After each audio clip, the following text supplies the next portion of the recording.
Why are you failing at gardening? This is a bit arrogant of me, I suppose, but I am assuming that you're going to visit a garden centre like this, and you're probably going to get yourself some bedding plants.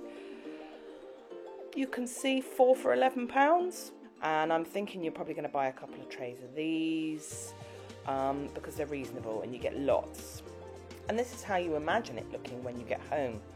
All very tidy and flourishing and full of life. And this is the reality of what you will actually be getting. Some dried up old husks that have been eaten to death by pests. And is it really worth it? Not my cup of tea. So then you think to yourself, oh, I'll get myself a shrub as well to fill in some of the gaps. Don't do it. £7, that thing is going to outlive you. £8, yeah, nice shrub, brilliant. Fatsia japonica, £8, that's actually a really good deal, you should get that. That's an absolute steal.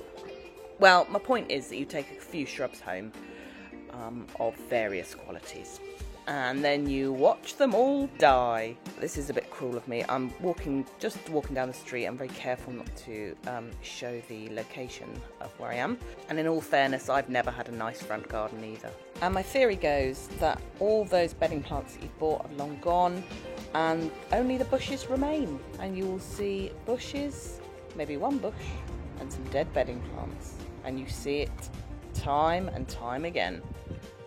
So here's my advice to you: buy one nice item every year. Don't buy trays and trays of bedding plants, don't buy cheap shrubs, just buy one nice thing every year and you'll end up with a garden to be proud of. Here's an example: black bamboo, £42, same garden centre, get it. The tree fern is the real big ticket item, that's what I spent the most money on. That was £120. I know, and it feels like a lot, doesn't it? But that was my big ticket item last year, and to be honest with you, worth every penny. Know what pests your garden has. Maybe don't buy things for slugs and snails. That sounds obvious. I tend to only buy plants which I know to be resistant. So I learnt which plants were absolutely no good for slugs and snails. I'm not going to recommend stuff like slug pellets or beer traps or any of that kind of thing. I'm not saying I haven't used them before, because I have, but I definitely don't recommend slug pellets because they kill hedgehogs, and my philosophy is to work in harmony with nature rather than to work against it. Nugget of interesting information: you may have heard me banging on last week about euphorbia, and my favourite euphorbia being fireglow euphorbia. Well, you're not going to believe this. Look at that. It has sprung up from nowhere. It's actual fireglow euphorbia. I'm in awe, I'm in shock. My next tip is to read the labels. The only real bit of the label that I look at is whether it's to be in sun or shade. The rest of it I will look up.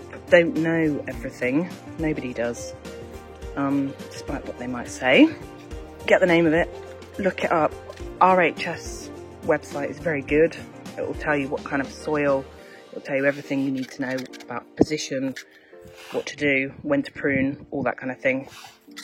If you don't have the label, this one I've just bought, and in fact I couldn't work out what it was in the garden centre, but I was intrigued, so I used my app.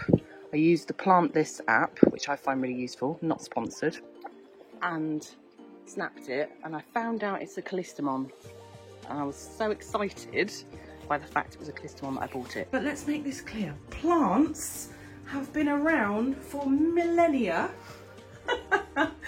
Plants have been around longer than we have. This is a true testament to how you can break the rules, okay? I broke these off, the mother plant, so to speak, in January.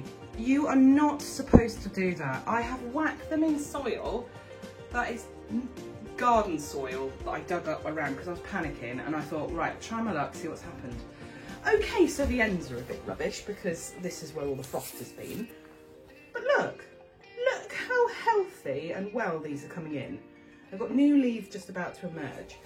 I will put them in the proper soil, and I will give them some fertiliser, probably seaweed I think is probably the best from my research. But at the end of the day, if you're feeling a little bit like I can't do it, stick it in the ground, it will probably grow. I was listening to somebody in the garden centre give advice.